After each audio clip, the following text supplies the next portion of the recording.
For this month's episode of Virginia Beach Frontline Firefighter, Captain Ray Chisnell, along with Captain Donna Glover, Ladder 21 and Solar Services Incorporated explain what to do when a structure has solar panels on the roof. And for the final segment, we review inclement weather operations. I'm retired Master Firefighter Tom Parks, and you're watching Virginia Beach Frontline Firefighter. Here's your host, Virginia Beach Public Information Officer, Art Kahn. Hi, I'm Art Kahn, and welcome to this month's edition of Virginia Beach Frontline Firefighter. You know, with the rising cost of energy, many homeowners are turning to solar power to produce electricity for their homes. And while this produces savings for consumers, it can create some additional challenges for firefighters responding to a structure fire with solar panels on the roof. In our first segment, Captain Ray Chisnell, along with a local solar panel expert, review some best practices for firefighters to follow when working around solar panels.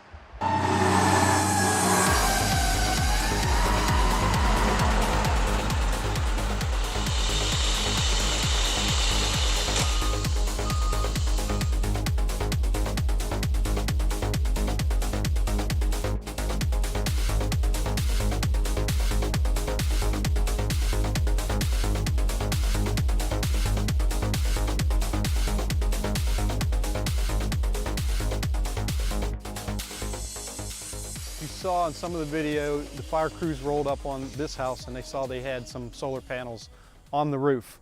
The first thing they did was a walk around, and when they came back and did a walk around, near the meter is an electrical cutoff for the solar panels to the house.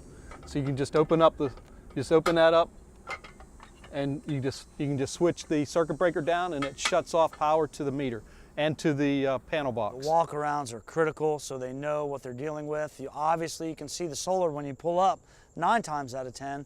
Sometimes it might be obscured, but the walk-around is important so you know where the disconnect is. The second thing you're really looking for in some of the video shoots, you saw the inverter. If you can get into the electrical panel, the inverters are generally near the electrical panels. And on the bottom of the inverter is a little DC switch, and I showed how to shut it off. You just, up and down is on. You just click it once to the left, and it will shut the inverter off as well. So you will stop producing power into the panel. As you may go to a fire that has an inverter that's 20 years old and still working, because this stuff is really reliable. So you're going to encounter all different types of inverters. But the one thing they're all going to have in common is a DC disconnect and an AC disconnect to shut all the power down. As they went up on the roof, they looked for the positioning of the panels as compared to where they want to ventilate. And typically you're going to ventilate on the opposite side of the roof where the panels are. Occasionally you can't do that because the wind may be blowing into that direction and on the windward side. So on my particular roof, there's a couple spots on the right and left-hand side of the panels that you could open the roof and just allow it to ventilate that way. Solar electricity or photovoltaic, as soon as there's sunlight, 5 minutes later, these things are generating power through the inverter. It has nothing to do with heat, it's all about light. So sunlight will hit the panel, and then what it will do is it'll activate the electrons that are in the silicon cells. Each one of these squares is a silicon cell, and that's what generates electricity.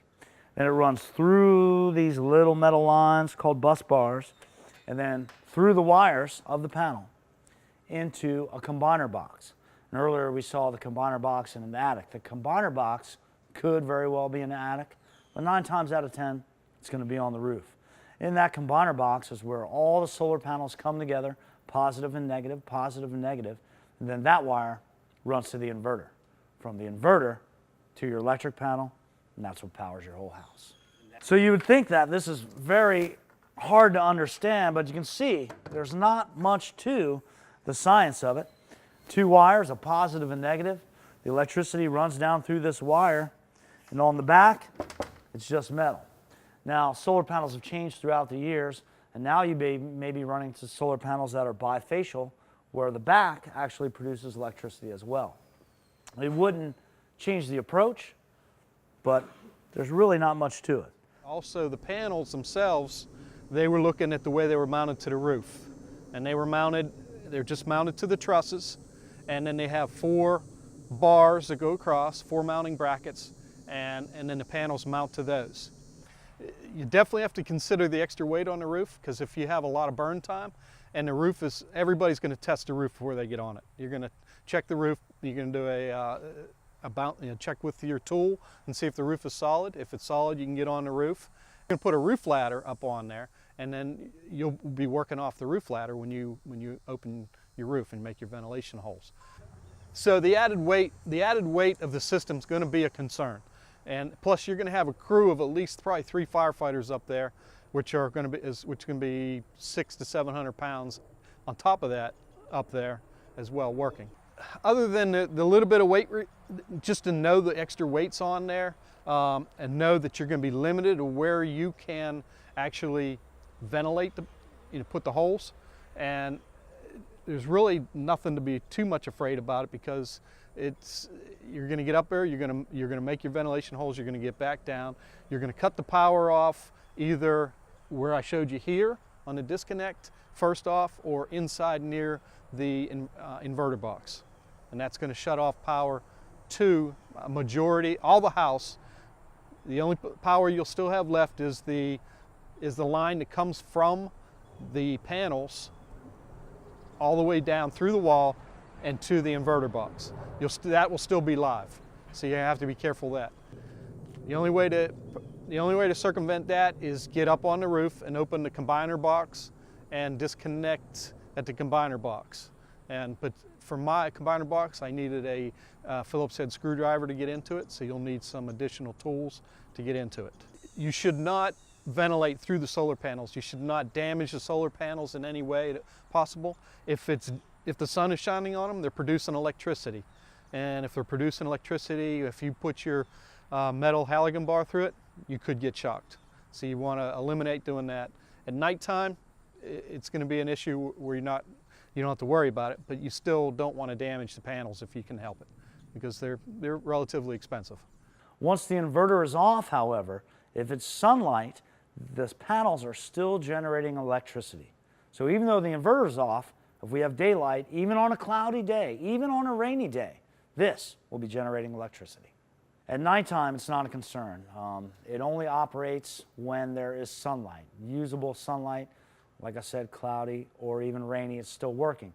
At nighttime is the only time you don't have to worry about this producing power. However, you still don't want to, as a firefighter, I understand it's a sense of urgency, you still don't want to compromise this panel by axing it, cutting through it, leave it alone, because the next day when the sun rises, this will generate electricity. If you put your axe through this, then the firefighter becomes the ground, and electricity from the panel will flow to the firefighter. Even if the inverter is off, everything is off, the panels are still generating electricity. You can, initially when you do your walk around and you cut the power off here, you still, like I said, you still have power in the lines coming from the solar panels down to the inverter box. And so to prevent that, we talked about already getting up to the combiner box on the roof, opening it up and disconnecting there. There should be, in my box, it looks like 2 circuit breakers. And you just turn the breakers off and it should cut the power from the panels down to the inverter box. That way, that line that runs through the wall is no longer charged. If the fire is more located underneath the panels themselves, then and you open on the opposite side of the roof, it's going to draw fire that way. But it's something that you're just going to have to do. Because you can't go through the panels. Solar electric systems last a really long time. So something that was put on your roof 20 years ago is still probably up there and working today. The difference between then and now is the panel size. Here's a panel from a few years ago, and the wattage is a little bit less. It's a little bit smaller. And then here's a panel from today, 2017, and you can see the size difference is pretty significant. The weight is not really going to be that different, maybe 10 extra pounds. But as we learned earlier, the weight of a full solar electric system residentially is probably about 3 firefighters. Commercially, it's a whole different ballgame. So we've already seen what a residential solar electric system looks like, and you may probably run into a commercial setup. It's basically the same, except you'll have more panels and probably, as you can see behind me, more inverters. Your procedure is pretty much going to be the same. You're going to do your walk around. You're going to make sure everything's turned off. You know, safety first. Don't ever cut through the solar panels. The procedure is the same, commercial or residential. So basically residential and commercial are almost the same. You'll have a disconnect out here, clearly should be labeled photovoltaic utility disconnect. It'll be a little bit bigger than the one we saw earlier in the video. You'll shut that down. And also you'll see here behind me, this electric panel for the building is clearly labeled. This panel is fed by a photovoltaic source, which means the solar panels are wired into this. So it's basically the same, just a little bit bigger than a residence. Yeah, better safe than sorry. We want to turn all this off, even though the power supply has been shut off by the power company already. If you can get to this safely, turn all of this off, every single one. You're going to find that the line coming from the solar panel down to the inverter box runs through the walls, not necessarily the ceilings. So you're going to have to be careful on some of the walls that you don't cut in through the conduit on the wire until you get the panels either covered or cut off up top at the combiner box. Then once that happens, then you're safe. You're safe to work in there totally around where the conduit is and the wire is. It comes from the panels down to the inverter box. Well, as we just saw in that segment, solar panels can produce electricity, rain or shine. And with this being the hurricane season, coastal communities like Virginia Beach can expect to experience a lot of rain and wind this time of year. Also, the freezing winter months aren't too far ahead either. This next segment takes a look at dealing with inclement weather. We start with breaking news. Power outages following severe weather. We're actually on the 5th story up here at a parking garage, and you can just check out. I apologize, folks. It's incredibly windy up here, and we're getting a lot of rain. Now your Super Doppler 10 forecast with meteorologist Jeremy Wheeler. So during storms, the biggest dangers, of course, are the wind. Winds can pick up debris and launch it, sometimes great distances, and storms can roll in very fast. A storm that's moving 60 miles an hour can be moving from Suffolk to Virginia Beach, for instance, can be there in about 30 minutes. And so, you know, it can really sneak up on you very quickly. So those winds could be strong. You can get severe winds. You get hail.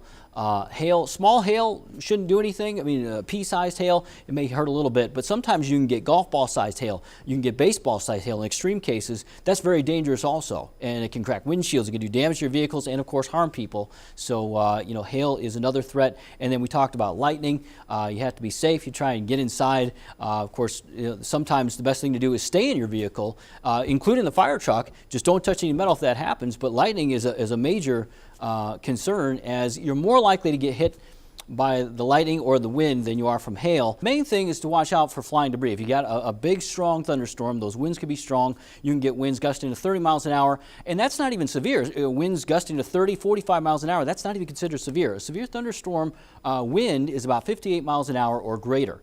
And so, you know, you can have maybe no alerts, but all of a sudden you have the winds picking up on you. You can get a windstorm with winds of 40 miles an hour. Maybe it's a very small scale. So you got to have someone to look out for that. So watch for flying debris. That's one of the main things you want to do, especially when you're involved with the strong winds. You want to stay away from windows.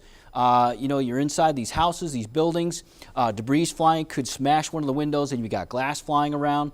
Again, that's, you know, it's pretty common sense, but the thing is, you get really excited, you're moving around really fast, and you forget. So you just want to try and train for it so you can remember to do that and stay away from those windows when there's strong winds or debris, especially on the windward side of a building.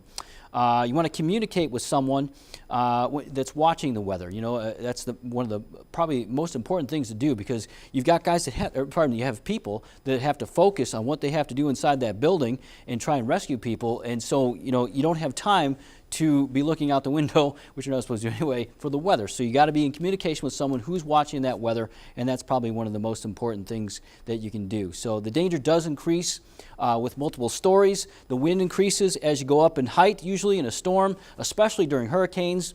And so you need to factor that in. Winds can be extremely different. Sometimes you can increase about 10, 20 miles an hour when you go up several floors. And so, of course, that's a danger. And then, of course, taking the time to get out of that building if there is a danger, maybe you have a severe thunderstorm warning or a tornado bearing down on you, you have to allow that extra time to try and get out of the building as well with multiple stories. The severe weather started to cause problems for people within the last few hours, just like meteorologist Ashley Baylor predicted. In the box, as you can see, live pictures from the Virginia Beach oceanfront, a live look at the radar and Tower Cam 10. This is video we got from Tower Cam 10 as the storm started to move through the metro area just before 9 this evening. In the video, you can see lightning in the storm cloud.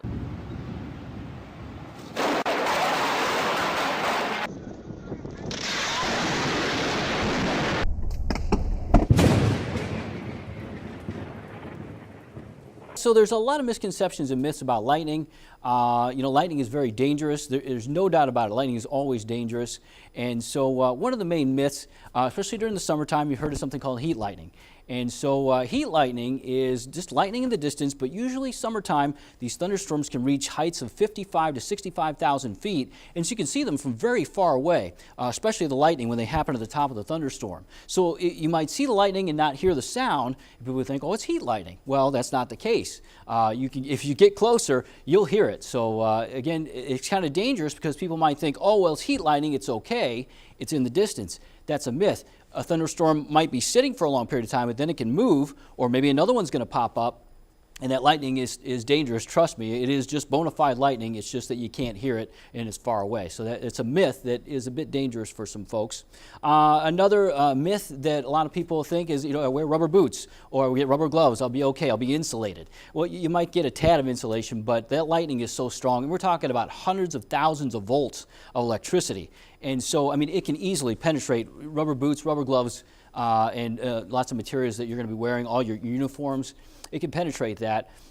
It might provide you a very, very small amount of protection, but I mean, lightning is dangerous still, even with those at hand. And lightning never strikes the same place twice. That's a common myth. Of course, it's been documented many times that it can strike multiple times in the same place. So even though there might be a strike nearby, you don't think, oh, well, it won't strike here again. So those are some of the myths. Here's kind of another thing that kind of goes into the next section, and that's lightning can travel.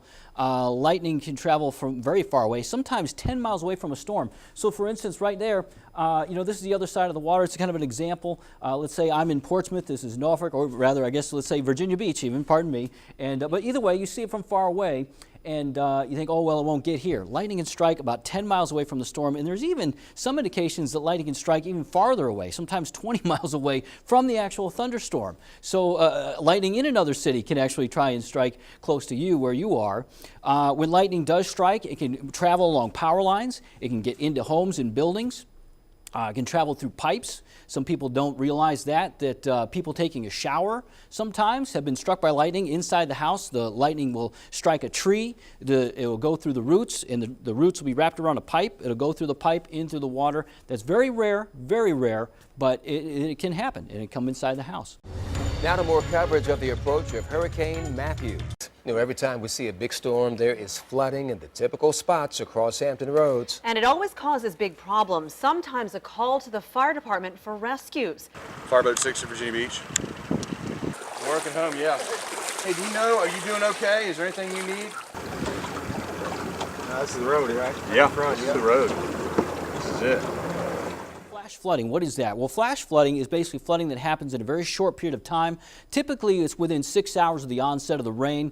In some cases, it's much less than that, usually within 3 hours. But a general guideline around the country is about 6 hours, and for that water level to come up very fast. Now, it doesn't have to, the rain may not fall where you are. It may come upstream and travel down a river, or maybe it swells up a basin, a lake, a pond, something like that.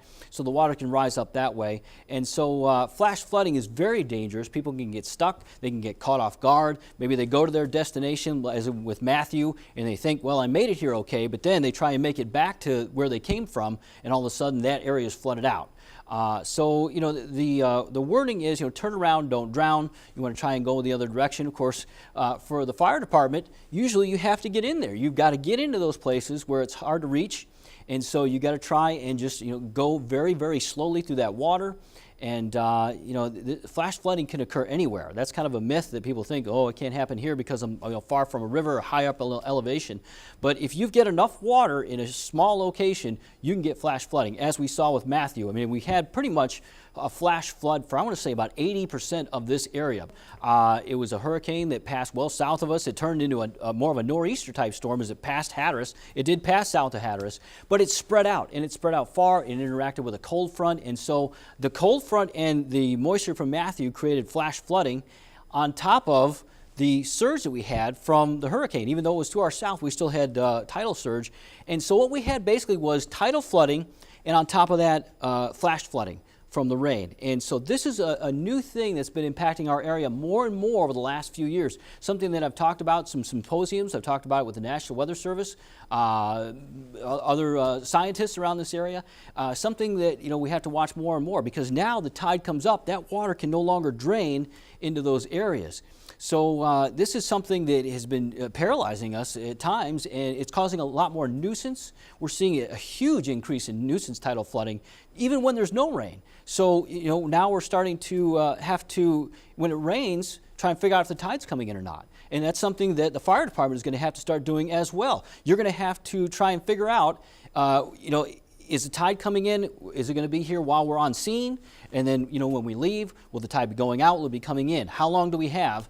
And that's something where, you may get cut off after you get to the scene, and you might not be able to get back in a safe way. As if last night's winter weather wasn't enough, excuse the cliche, but here we snow again. And if you thought last night was bad, get ready for our biggest snow event of the season. Well, August is usually one final blast of summer before the cooling winds prevail. Today was no exception, especially for those forced to endure that wall of heat on the job. 10 of your side's Aaron Kelly is here to tell us what this latest heat advisory means for any of us who will spend any part of the next several days outside. Aaron? Well, unless you were lucky enough to be under some of the rainfall that we saw in some areas, it was a hot day to be working outside. And as our team of meteorologists tells us, that it's going to continue to be hot and muggy for much of the week. In the summertime, you've got, of course, heat illnesses. The fire crews, I don't know how they do it. With that equipment on, sometimes it gets up to 100 degrees. More likely, though, it gets up into the 90s with the heat index over 100. And so dehydration, heat illnesses, it'll sneak up on you. That's the thing. When people take heat for granted, that's when they get harmed. And so you always have to be mindful of that. And I'm sure the firefighters train accordingly for that because they have to deal with it so often. But that's something that's very dangerous. In the cold then, well, there's the heat. In the cold, you've got, of course, ice. That's something that you have to watch out for. You've got ice on the ground sometimes, so firefighters walking over that can slip and get harmed. You've also got frostbite, which can happen. I grew up in Illinois. I'm very familiar with that. One time, the coldest I've ever been in my life wasn't when the temperatures plummeted down to the negative numbers. It was when the temperature was about 30 degrees and I got wet from blowing snow. And so, that's something that also you can take for granted, and you can get harmed by that. You can get frostbite, and you can get other types of illnesses as well. Also, your hands can freeze to the equipment. If it's very, very cold outside, you get a little bit of water on it especially, your hands can literally freeze, so I'm sure the firefighters train for that as well. Extreme cold, you got to wear that equipment and appropriate equipment to deal with that. Well, continuing our coverage of the severe weather now. We are following up on reports of storm damage in the Bay Colony area of Virginia Beach. That's where we find 10 of your side's Liz Kilmer. Okay, and Liz, what's happening out there? Well, we've just learned that there are 2 trees down. One is a couple of blocks from us. The other is right here. You can take a look. This is by Bay Colony Drive and East Bayshore Drive. You can see this tree took down wires. Several homes are without power right now. Dispatch tells us that no one was hurt, but there were reports of flames. The first call came in shortly before 9. You can see that fire officials are on scene here. We're told also, or we can see rather, that Dominion power crews are here. They're working to restore the power. One thing that may need to go into the training from here on out is, what do you do with the people that are evacuated out of these homes, out of these businesses? Where do they go? If there's a thunderstorm involved, you don't want them to go near a tree. You don't want them to go near those ladders. Maybe there's some kind of metal towers nearby, something like that. You want to keep the people in a safe place as well. Maybe you can get them into some vehicles, Maybe there's some squad cars, police are there, you can maybe put them in there for a little bit. Lightning can strike a vehicle, go through the metal chassis into the ground, and the people inside will be okay. So it's actually somewhat of a safe spot. Unless the wind's really picking up, then it's good to get inside a shelter. Maybe there's a building nearby that they can go inside. But you know, just to have that mindset, of, okay, well, the people just can't go anywhere outside. You may have to put them in a safe location after they get out of the fire, and that's something that is new. That's something to think about. When you got those ladders up and there's lightning, again, you know, lightning can strike from far away. You got a ladder up, you think you've got time. It's safest to try and bring that down as soon as you can if you see lightning or hear thunder in the distance. And I know, you know, sometimes you really got to get to someone, and it's going to be your call. I mean, it's the people on the scene. It's going to be your call, but you need to just at least try your best to get wrapped up as soon as possible and get that ladder down and get the personnel off and away from the truck too. Anybody touching that truck could get struck by lightning. If the lightning were to strike the ladder's on the truck. Water lines, it can pass through the water lines. Probably a little less likely, but it's possible for that to happen.